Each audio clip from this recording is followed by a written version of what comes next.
Good day, nurses. Now let's discuss arthritis. So when we see arthritis, inflammation of one or more bones. Okay, under arthritis class, we have three subtype. Okay, first we have your OA, or also known as osteoarthritis. Second one, your RA, your rheumatoid arthritis.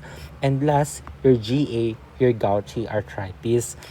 Okay, so when we say OA and your rheumatoid arthritis, okay, these are chronic joint disorder.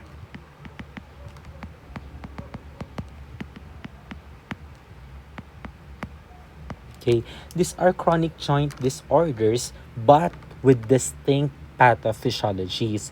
Ibig sabihin, chronic disorder sila pero magkaiba yung cause noong inflammation ng joint. Okay, next natin we have your gouty arthritis.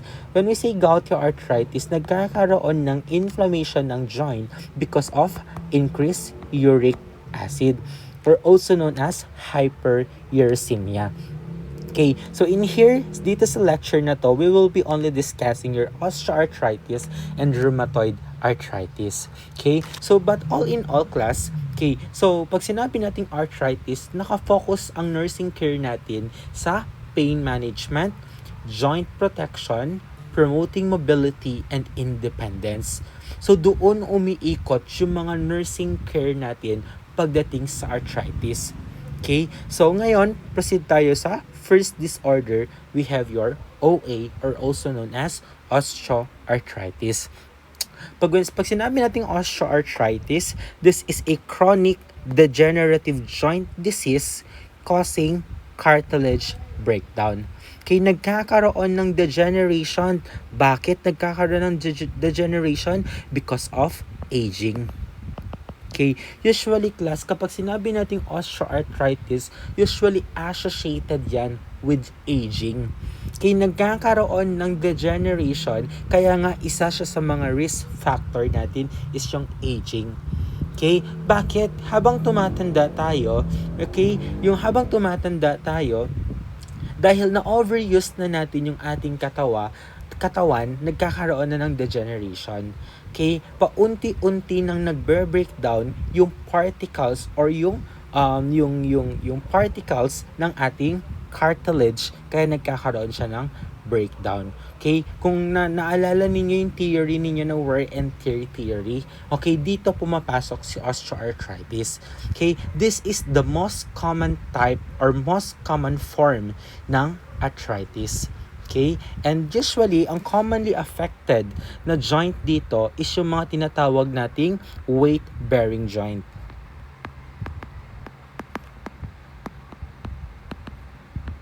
Okay. Ang commonly affected na joint dito is yung mga weight-bearing joint natin. Ano yung mga example natin? We have the knee, hip, spine, and hands. Okay. Pero kung osteoarthritis na pag-uusapan class, most common siya dito sa dalawa. Knee and hip. Okay? Knee and hip. Okay? So, ano yung mga risk factors natin? Meron tayong 40. Okay? Ano yung 40 natin? First, tanda. Okay, ibig sabihin tanda, aging. Okay? Aging. Bakit? Because of the wear and tear theory. Okay, because of the wear and tear theory, bakit ano nangyayari? Okay, bakit? Kasi yung cartilage natin class naturally degenerates over time. Okay, yung cartilage natin naturally degenerates over time. Bakit? Ano bang meron kay cartilage natin class? Si cartilage natin, okay, ang pinaka main purpose or function ng cartilage natin is for protection. Protection ng ating dalawang joint. Kung papansinin natin class, ito yung normal, ito yung abnormal.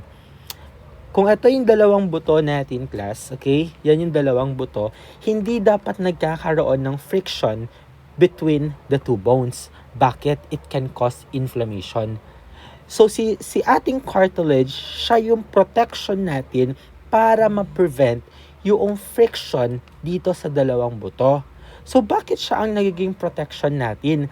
Because your cartilage class ay composed of two important material. Ano yung dalawang important material na meron sa ating cartilage? First one, yun yung tinatawag nating proteoglycans.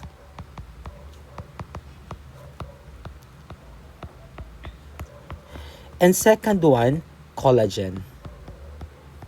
Okay, anong ginagawa ni proteoglycans natin? Your proteoglycans class, ang function ni proteoglycans attracts water.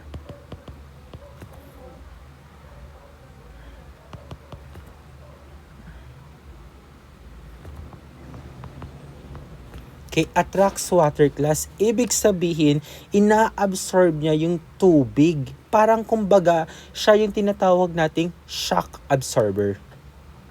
Kumbaga parang sa motor, di ba merong shock absorber dun, parang hindi siya bouncy. Okay, sa mga sasakyan natin, sa mga kotse, ay sa mga motor, meron tayong shock absorber doon para hindi bouncy kapag tayo ay sumasakay. So yun yung isa sa mga parang function ng ating cartilage. Okay, second one is collagen.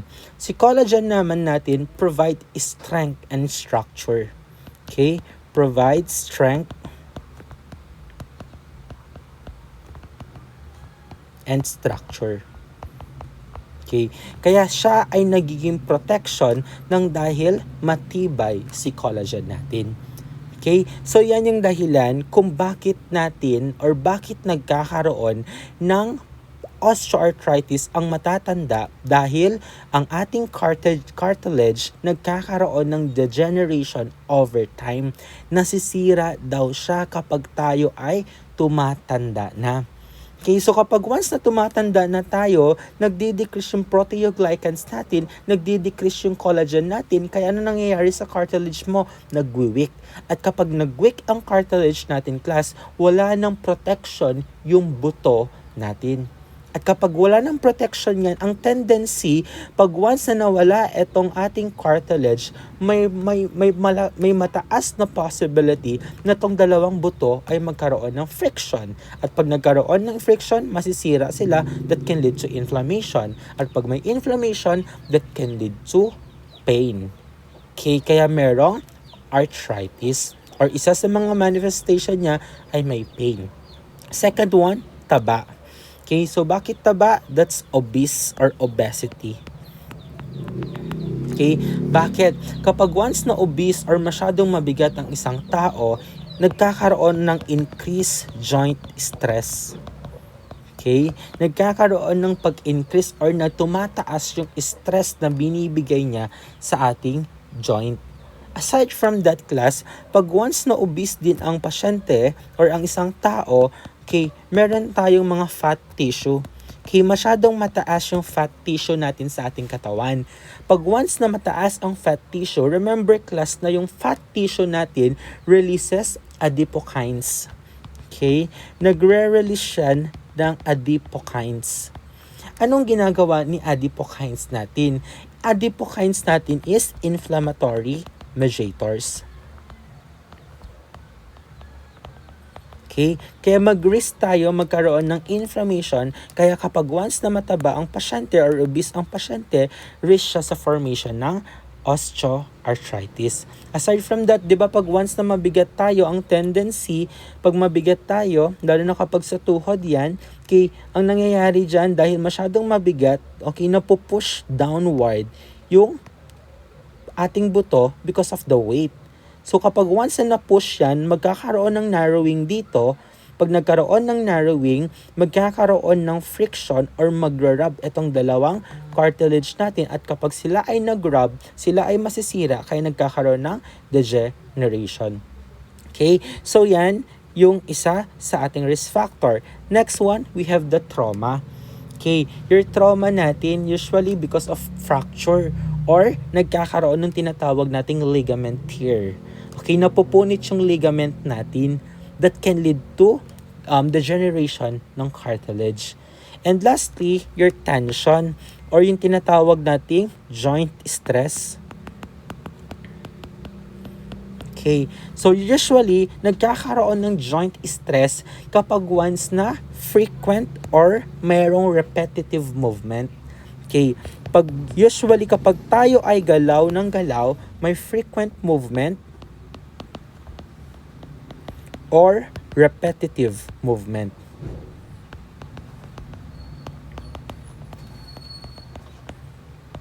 Okay.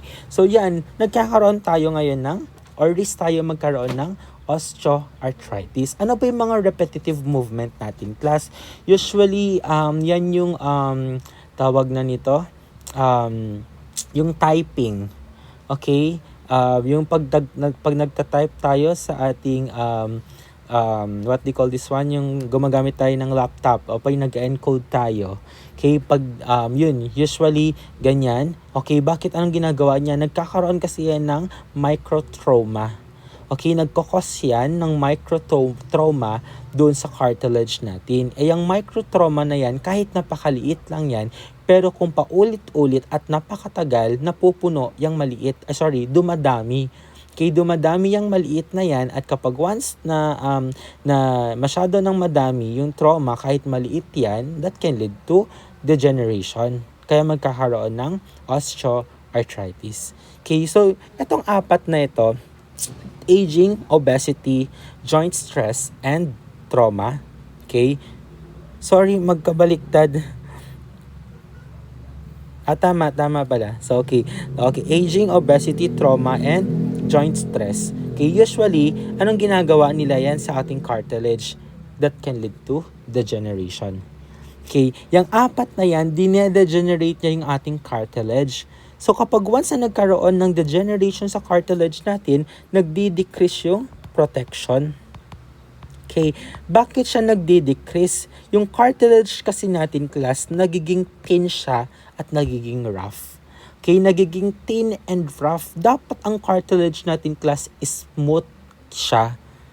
Kaso ang problema, pag nagkakaroon ng degeneration, natatanggal or nawawala yung smooth gliding surface.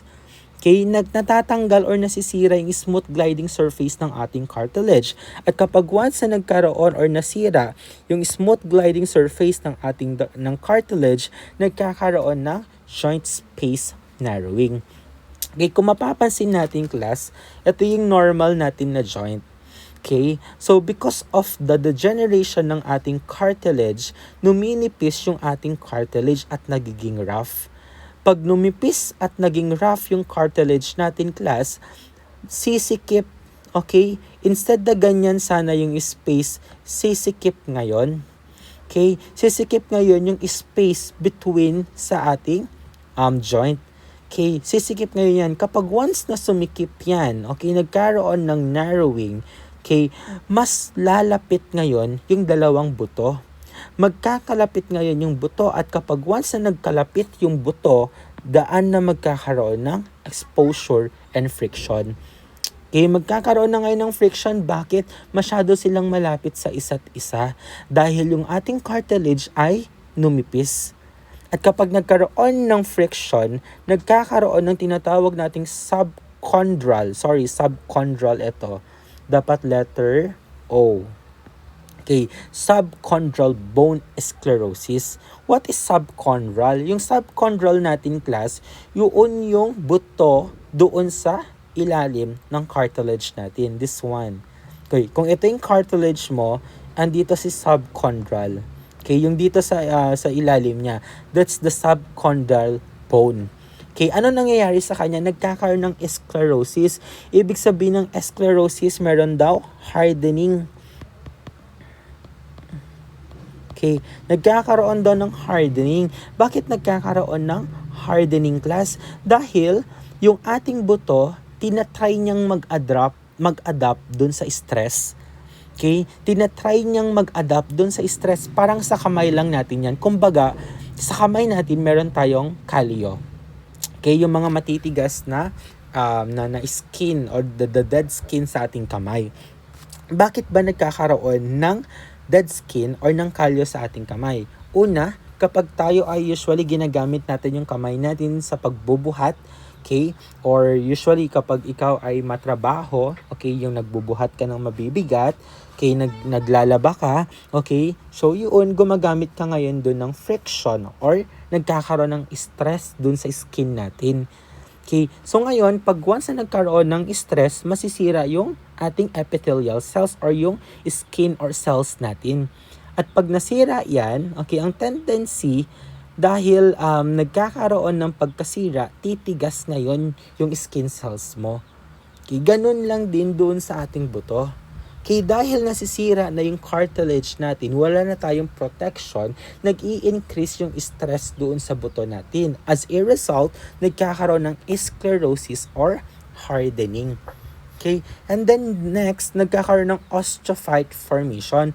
What is osteophyte? Okay, what is osteophyte? I think tinatawag nating bone spur. Okay, bone spur. What is ito? Ito siya. Okay, yan yung may mga bilog-bilog dyan. Okay, yan yung mga may bilog-bilog dyan. Okay, bakit nagkakaroon? Itong mga bilog-bilog dyan, yan yung bagong formation. Okay, parang bagong buto yan. Okay, bagong buto. Okay, so bakit nagkakaroon ng bagong buto dun sa ating joint? Kasi nga, nai-stress na yung ating buto, tinatry niyang mag-compensate, tinatry niyang mag-repair. Okay, tinatry ng buto natin na mag-repair, kaso ang problema, okay, dahil nagtatry siya na mag-repair, continuous pa rin yung stress dun sa ating buto, kaya nagkakaroon tayo ng osteophyte formation. Okay, nagkakaroon ng osteophyte formation. And aside from that, sa osteophyte formation, nagkakaroon din ng synovial inflammation. Bakit nagkakaroon ng synovial inflammation? Dahil, okay, remember, in between sa ating cartilage, meron tayong lubrication dito, which is your synovial fluid. Si synovial fluid natin, siya yung dahilan kung bakit or bakit walang friction, dahil nag-a-act na siya as lubrication. Kaso ang problema natin, pag nasisira yung cartilage natin, yung mga debris dun sa cartilage mo ay napupunta sa synovial fluid. Kapag once na napunta yung mga debris ng ating cartilage sa synovial fluid natin, nagkakaroon ng inflammation, kaya merong synovial inflammation. This synovial inflammation, okay, that can lead to stiffness and pain. Kaya kapag may osteoarthritis, may pain na, may stiffness pa, at may swelling pa. Okay? So yan, yung basic pathophysiology kung bakit nagkakaroon ng osteoarthritis. Now, proceed tayo sa clinical manifestation. Sa clinical manifestation natin, class, una, merong pain ang pasyente. Okay? May pain ang pasyente natin na may osteoarthritis. Usually, yung pain nito, nag-i-increase yan with activity. Okay? Increase with activity and relieve by rest. Okay, mas sumasakit ang buto, ang kanyang joint kapag siya ay gumagalaw. Pero nawawala yan kapag siya ay nag-rest. Okay, next, joint stiffness. Okay, usually nagkakaroon ng joint stiffness after rest. Okay, kaya kailan nag-o-occur usually yung ating joint stiffness, usually early morning. Okay, early morning. Pero yung kanyang stiffness, okay, less than 30 minutes lang ang tinatagal. Okay, less than 30 minutes lang yung stiffness. Okay, so bakit nagkakaroon ng stiffness, class? Usually kasi, lack of movement allows fluids to accumulate. Okay, kapag once na hindi tayo gumagalaw, nagkakaroon ng accumulation ng fluid doon sa joint, kaya nahihirapang gumalaw or nagkakaroon ng pagtigas pagkagising mo ng umaga. Pero less than 30 minutes lang. The next, nagkakaroon ng crepitus. Pag sinabi natin crepitus, this is a crackling sound. Okay? Yung crackling sound, alam niyo yung parang kapag once na napapagod na kayo sa kamay ninyo, yung pinapatunog niyo yung mga kamay niyo, yun yung crepitus. Parang ganito. Ayan, narinig niyo ba? That's crackling sound. Okay? So, usually caused by a rough cartilage. Okay, so yung rough cartilage na yun, nagra-rub sila together, kaya nagkakaroon ng formation ng crackling sound or crepitus. Next, joint enlargement. Bakit nagkakaroon ng joint enlargement? Due to ano na ba yun? Yung dito sa may osteophyte. Okay, because of osteophyte, nagkakaroon ng what do you call this one? Bone enlargement. Okay? So usually, yung enlargement natin, gaya nga ng sabi ko kanina, compensatory mechanism yan dahil yung bone natin, tinatry niyang mag-heal itself. Okay? Tinatry niyang mag-heal itself. Okay? And then, next natin, we have your Heber-Dens and your Bouchard nodes. Okay? Si Heber-Dens natin, okay, this is an example of your Heber-Dens, and then, this is the example of your Bouchard. Okay, so si Heber-Dens natin clash, usually dito yan sa may, dito nangyayari yan, dyan sa may mismong layer na yan. And then si Bouchard natin dito. Okay, so yan yung ating mga clinical manifestation. Next natin, we have your management. Okay, so sa first management natin, we have the pain. Okay, so sa pain management, okay, rest and immobilize the joint when in pain. Kaya nga nang sabi natin kanina, it increases with activity and relieve by rest. So therefore, kailangan rest and immobilize the joint when in pain. Next natin, magko-cold compress tayo to reduce swelling. Okay, kung gusto mo naman matanggal ang pain and stiffness, mag-hot compress tayo. To relieve pain and stiffness, okay, tayo ay mag-gag or hot compress ang kailangan natin. Okay? The next, take analgesic or corticosteroids as prescribed. So usually ang ginagamit natin dito, analgesic na NSAID. Okay? And then, for anti-inflammatory or corticosteroid. Okay? To decrease inflammation. Then next, we have your joint protection. Paano natin maproprotectionan yung buto? Okay? Una, encourage low-impact exercises. Ano yung mga low-impact exercises natin? We have your walking, swimming,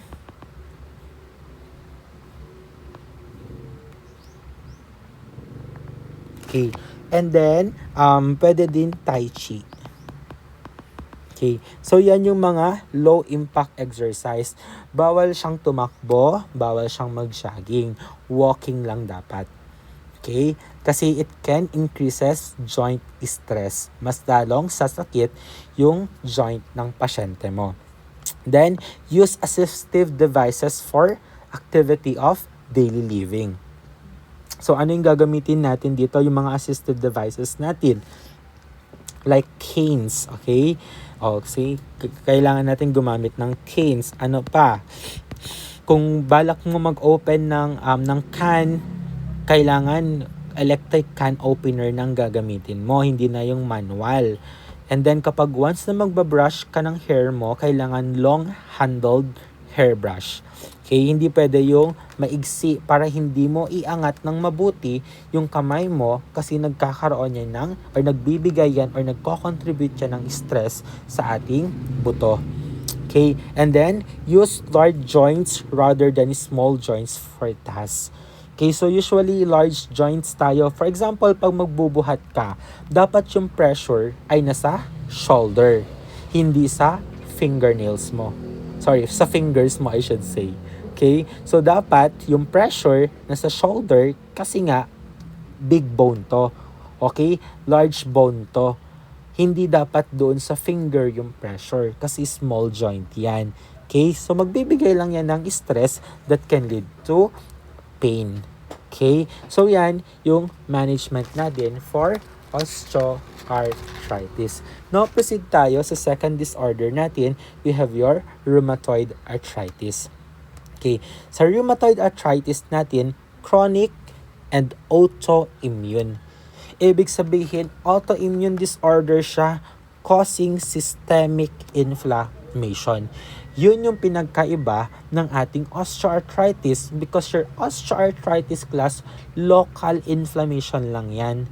Okay, local inflammation, but ang problem kay rheumatoid, systemic inflammation. Bakit? Autoimmune siya. Okay, yung sarili natin ng katawan, ang sumisira lang din doon sa katawan natin. Okay, that's your autoimmune. So ano yung mga clinical manifestation ng ating rheumatoid arthritis? First, we have the joint pain. Usually, yung joint pain natin primarily affecting the hands and the wrists. Okay? So affecting the hand and the wrist. Usually maliliit na buto ang affected dito. Unlike kay osteoarthritis, yung malalaking buto natin, yung mga weight-bearing joint natin. Dito, maliliit lang. Okay? The hand and the wrist.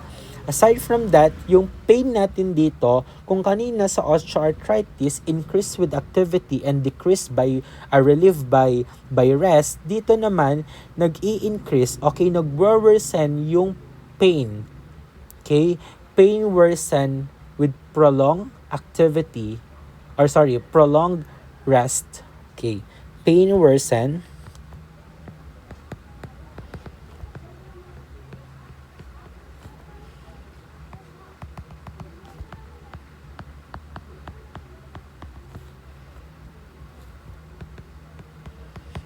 prolonged rest and better with activity. Okay, magkaiba sila, magkabaliktad sila ni osteoarthritis. Kasi kung si osteo, increase with activity, okay, dito naman nag-i-increase kapag siya ay nagre-rest. Okay, then, sa osteoarthritis, nare-relieve siya ng rest, dito naman, nare-relieve siya ng activity. Okay, magkabaliktad sila ni osteo at saka ni rheumatoid. The next, prolonged morning stiffness. Sa ating osteoarthritis, less than 30 minutes. Pero dito sa morning stiffness natin class, usually more than 1 hour. Okay, more than 1 hour yung stiffness ng pasyente natin. Okay, aside from that, nagkakaroon din ng swelling, warmth, and redness. Okay, because of the inflammation. Okay, because of the inflammation. The next, meron tayong swelling, fever, fatigue, anorexia, and your weight loss. Okay, your fever, fatigue, anorexia, and your weight loss class, these are your systemic effect. Okay, systemic effect. Unlike kanina sa osteoarthritis natin localized, kung asan ang inflammation, andoon lang yung sakit. Unlike dito, meron pa ring sakit, kaso ang problema, systemic effect na siya. Nagkaroon na ng fever, nagkaroon na ng fatigue, hindi na kumakain ng pasyente mo, at pumapayat na siya. Yun yung pinagkaiba ng ating osteoarthritis at ng ating rheumatoid arthritis. Now, proceed tayo sa ating diagnostic studies. Anong diagnostic natin dito? We have your arthroscopy with synovial fluid aspiration. So, anong makikita natin sa synovial fluid aspiration? It appears cloudy. Okay, cloudy siya. Bakit cloudy? Kasi mataas ang WBC. Clear lang dapat. Normally, clear ang synovial fluid natin. Dahil increase ang WBC, nagiging cloudy siya dahil contaminated. The next, positive siya for rheumatoid factor. Okay, or you're positive for RF. And then next, nag-increase din yung ESR natin at saka yung ating CRP. Si ESR natin class, okay, yung ESR natin, ang normal sa male, I think it's 15 to 20, and sa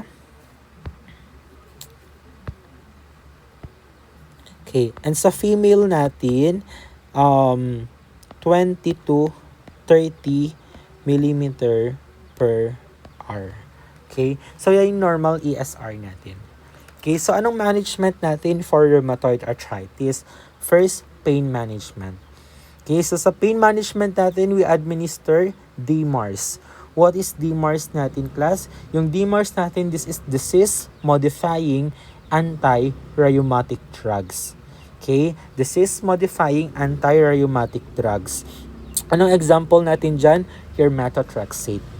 Usually si methotrexate natin, first line. Okay? First line drugs natin yan. Okay, di ba? Na ginagamit natin to for chemotherapy din. So, bakit ginagamit sa methotrexate? It slows the disease progression and prevent joint destruction.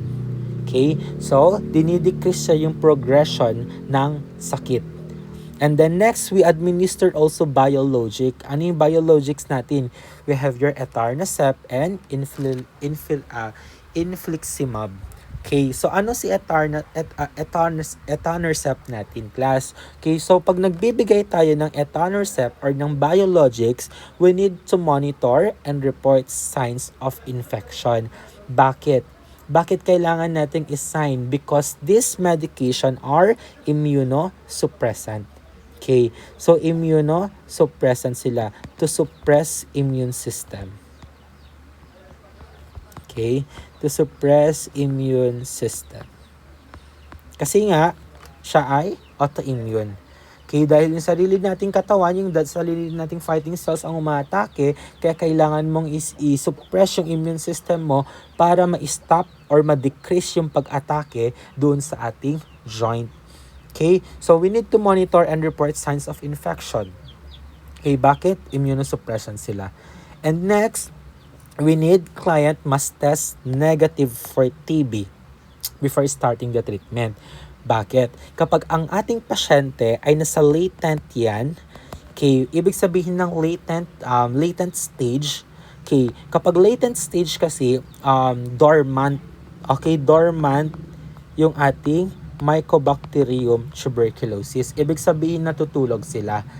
Okay, kapag once na pinatulog or tulog yung ating mga Mycobacterium tuberculosis, meron kasing possibility na sila ay magising. Kailan? Kapag nag-decrease ang immune system. Pag bumaba ang immune system mo, magigising itong mga dormant Mycobacterium tuberculosis natin, at pag sila nagising, magkakaroon tayo ng new infection. Magkakaroon ulit ng TB ang pasyente. Kaya kailangan matest muna na negative for tuberculosis before tayong mag-start for biologic agent. Okay? And then for fatigue, we need to encourage rest during flares. And we need to teach client to conserve energy by prioritizing tasks. Okay? We need to prioritize tasks. Okay? So, encourage rest during flares to prevent fatigue and also teach client to conserve energy. Okay, so anong gagawin natin? Anong iti-teach natin or ituturo natin sa pasyente natin? So dapat yung task natin early in the day siya. Ginagawa siya early in the day and sitting during task. Okay, so kailangan sitting daw during task. Anong example nito? For example, pag nagpe-prepare ka ng food, okay, pwede kang umupo para makapag-rest ang pasyente. Okay, so to client, to conserve energy by prioritizing tasks early in the morning, dapat siya ginagawa and provide rest or sit or umupo siya during tasks, katulad na lang kapag magpe-prepare siya ng food. And then, we need to prevent contractures. Ano yung contractures natin, class? Pag sinabi natin contractures, instead na straight lang sana, okay, yung iyong, what we call this one, kamay, ang tendency nagkakaroon siya ng deformity. Pwede siya magpa-L. Tapos, hindi mo na mababalik yan sa normal na position niya. Ganyan na siya. That's contractures. Okay? So, paano ma-prevent yung contractures? We need to encourage range of motion exercises. Kailangan pag nasa bed si patient, nagpo-provide tayo ng range of motion. Okay? Anong ginagawa natin? Ginagalaw natin yung paa niya. Okay? Pinapataas, binababa natin siya. Okay? Para hindi magkaroon ng contractures. Okay? Kasi 'di ba sabi natin kapag prolonged rest ang nangyayari, mas nagti-trigger yung inflammation pag rheumatoid arthritis. Okay? We need also to splint joint. Okay? We need also to encourage patient or to teach the patient to sleep with a small pillow, flat pillow under the head. Okay? So small pillow lang, hindi pwedeng nasa 2 hanggang 3 ang pillow ng pasyente mo. Okay, bakit? Reason for contracture formation. Okay, and lastly, do not place pillow under the knees. Bawal na bawal kang maglagay kasi kapag once na naglagay ka ng pillow, instead na straight lang sana yung paa mo, ang mangyayari dun sa may knees mo, medyo babaloktod. Okay? Magkakaroon ng babaluktot siya. So, that can lead to contractures. Okay? And then next, provide pain management. Same with osteoarthritis. Ano yung pain management natin sa osteoarthritis natin? Okay. So, pain management natin, rest and immobilize joints when in pain, cold compress, and hard compress. Take analgesic and corticosteroids as prescribed. Okay. So, class, remember, rest and immobilize joints when in pain. Sa atin, nare-relieve siya ng nare-relieve siya ng activity, and then nagkakaroon ng pain kapag prolonged. Okay, ang gustong sabihin ng rest, eto class, yung para ma-prevent yung fatigue. Okay, so teach the client to conserve energy. Sinabi ko sa inyo kanina na kailangan kapag siya ay nagprepare ng food, pwede siyang umupo. Okay, and then provide emotional support for altered body image and coping with chronic illnesses. Okay? So, ang nangyayari kasi dito dahil prone sa contractures, kaya nagkakaroon ng body or altered body image. And then, if chronic pain persists, prepare for possible surgery. Okay? So, we have your synovectomy and your arthroplasty. Okay. So, pag once na synovectomy class, si arthroplasty kasi from the word plasty, okay, nagkakaroon ng repair. Okay? Nire-repair natin. Kapag arthroplasty, nire-repair natin yung cartilage.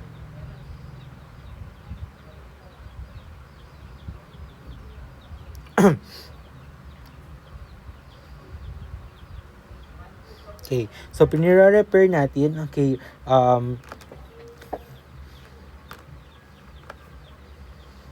kapag arthroplasty, okay, replacement, nire-repair or nire-replace, yung either yung buto or yung cartilage. So, naglalagay tayo ng ano dito, tawag nito, prosthesis. Okay? Prosthesis kapag once na arthroplasty.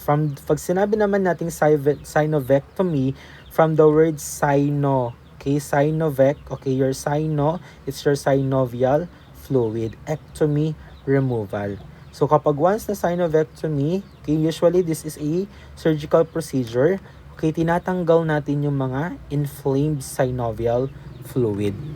Okay, yung inflamed synovial fluid or synovial membrane, tinatanggal natin yun.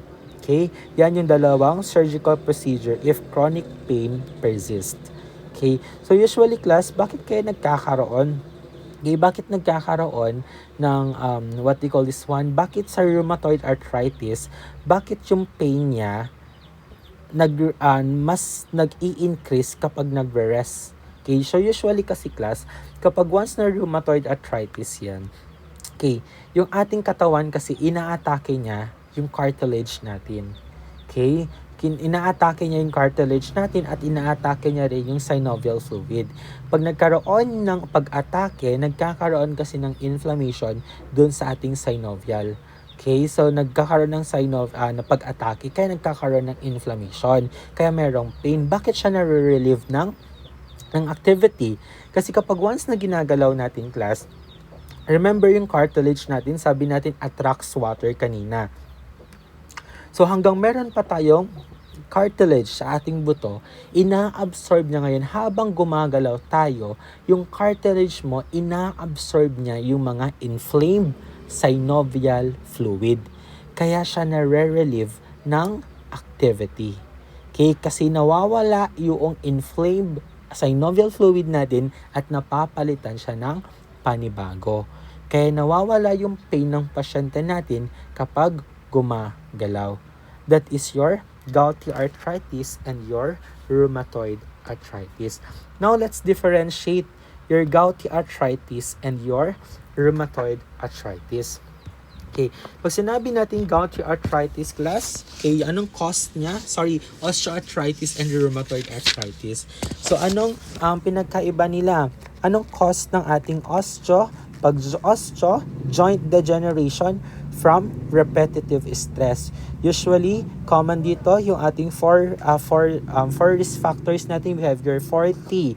We have your tanda, taba, trauma, and yung ano yung last natin, tension. Okay? So, yun yung pinaka-4 main risk factors natin. So, usually joint degeneration to, common to sa ating aging.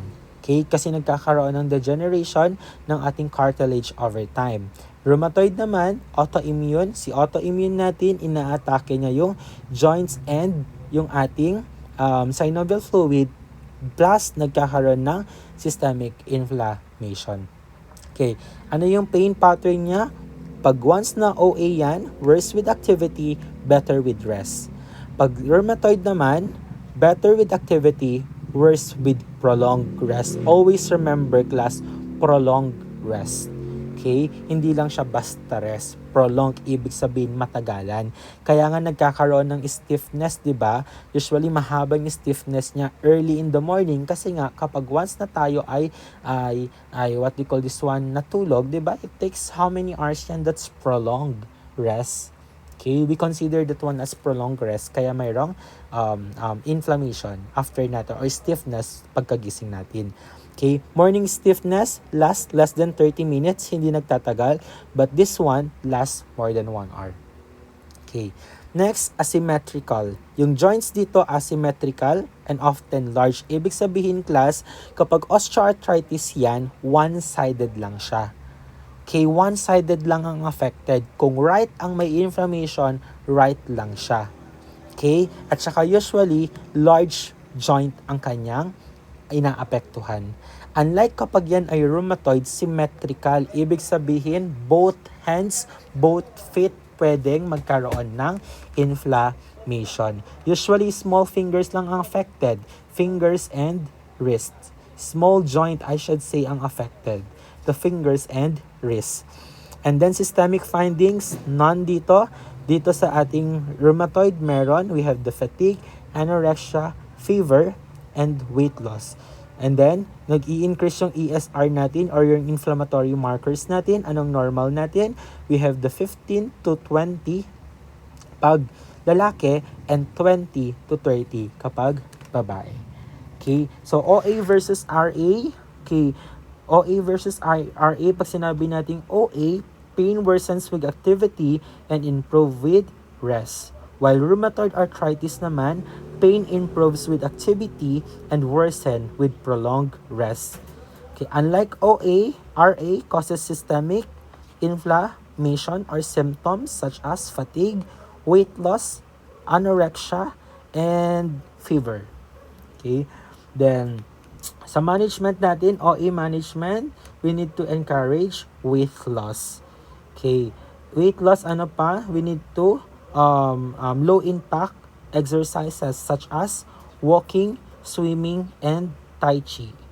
Okay, we need to promote joint protection by avoiding prolonged standing, ano pa, heavy lifting, and repetitive motion. Like katulad na lang nung pag-encode, ganun, bawal yun sa patient na merong what you call this one, ano pa pala, knitting pa pala.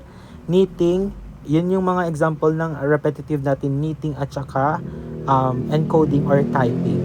Okay? So, yun yung mga example ng repetitive movement natin. Okay? So, we're done with your OA and we're done with your RA. So,